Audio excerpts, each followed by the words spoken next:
Si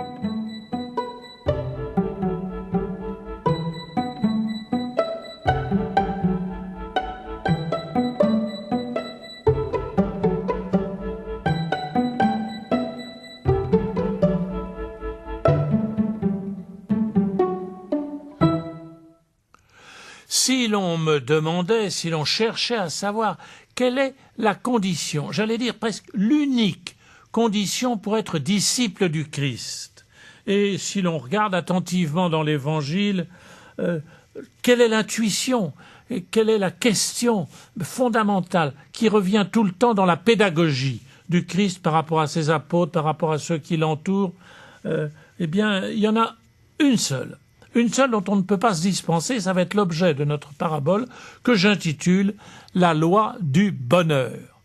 La loi du bonheur. Est-ce que le bonheur a une loi? Je réponds oui. Et nous allons l'examiner en scrutant notre parabole. C'est assez bouleversant.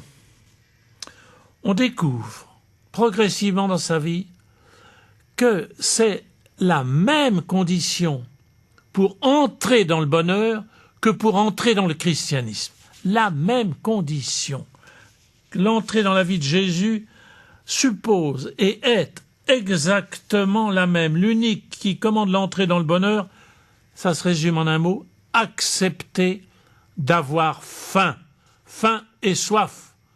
On ne peut pas trouver de bonheur. Si on n'a pas faim et soif, vraiment, on ne peut pas entrer à la suite de Jésus. Si on n'a pas faim et soif, il l'a bien prouvé. Le bonheur, il y a une définition que donne saint Augustin. Elle m'enchante. Le bonheur, c'est quoi? Cherchez un peu, donnez-vous à vous-même, écrivez sur un papier les différentes définitions qui vous viendront en tête. Je suis sûr que vous ne trouverez pas mieux que ce qu'a dit saint Augustin. C'est la possession à la fois intense et paisible, de tout ce que l'on peut désirer. C'est ça le bonheur, la possession intense mais paisible en même temps, assurée, de tout ce que l'on peut désirer. Reste, à savoir ce que l'on doit désirer.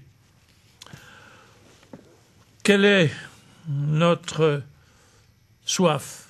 Quelle est notre faim? Avons-nous soif? Avons-nous faim?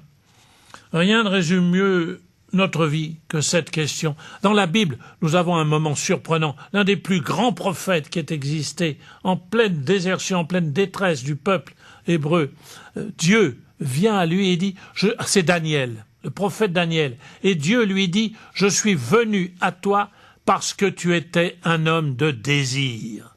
Parce que tu étais un homme de désir. Le bouddhisme dit bien la même chose. Le désir, c'est ce qui est fondamental. Mais le bouddhisme dit, éteignez vos désirs.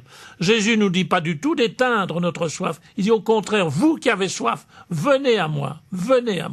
J'augmenterai votre soif. Ce n'est pas un privilège de culture, d'éducation, de classe sociale, de connaissance, d'érudition.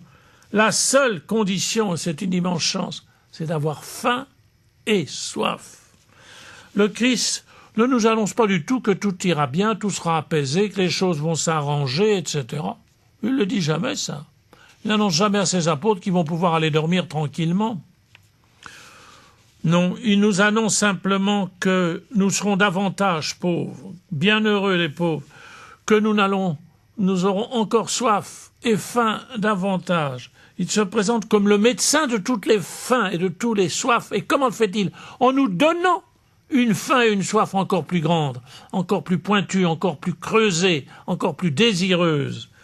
De toutes les soifs, il ne nous guérit pas comme nous l'entendons, en nous donnant si quelqu'un a soif, qu'il vienne à moi. Pourquoi?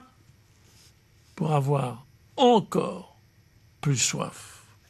La seule condition est de ne pas réduire, de ne pas nous approprier notre désir, de ne pas le rétrécir, de ne pas le réduire. Tout seul, nous ne pouvons pas. Nous avons envie de tricher avec des choses secondaires, par excès ou par défaut. Nous avons envie de recevoir tout de suite une consolation, d'être calmés.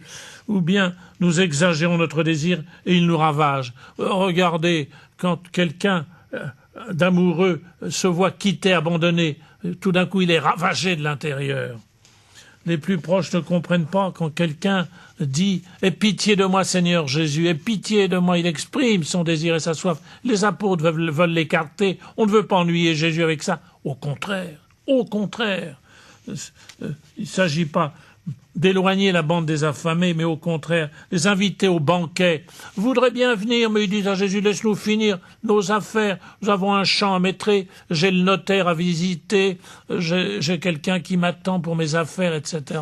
Jésus dit non, c'est tout de suite. Et il va chercher ceux qui ont soif et faim. Derrière les buissons, on nous dit. Laissez-nous finir nos petites affaires. On viendra. Non, répond Jésus. Qu'il s'agisse de la Samaritaine, je l'ai dit 20 fois, avec ses 5 maris, de la pécheresse de Saint-Pierre, des apôtres de Nathanaël, ou des disciples d'Emmaüs, de la veuve, de la foule à Tibériade, c'est toujours en ce point secret que Dieu nous rencontre et nous attend. Ils ont tous faim et soif, tous, de quelque chose. Mais là, j'ajouterais, peu importe de quoi ils ont faim, ce que Dieu attend, c'est que nous gardions comme notre trésor notre faim et notre soif. C'est là qu'il nous rencontre.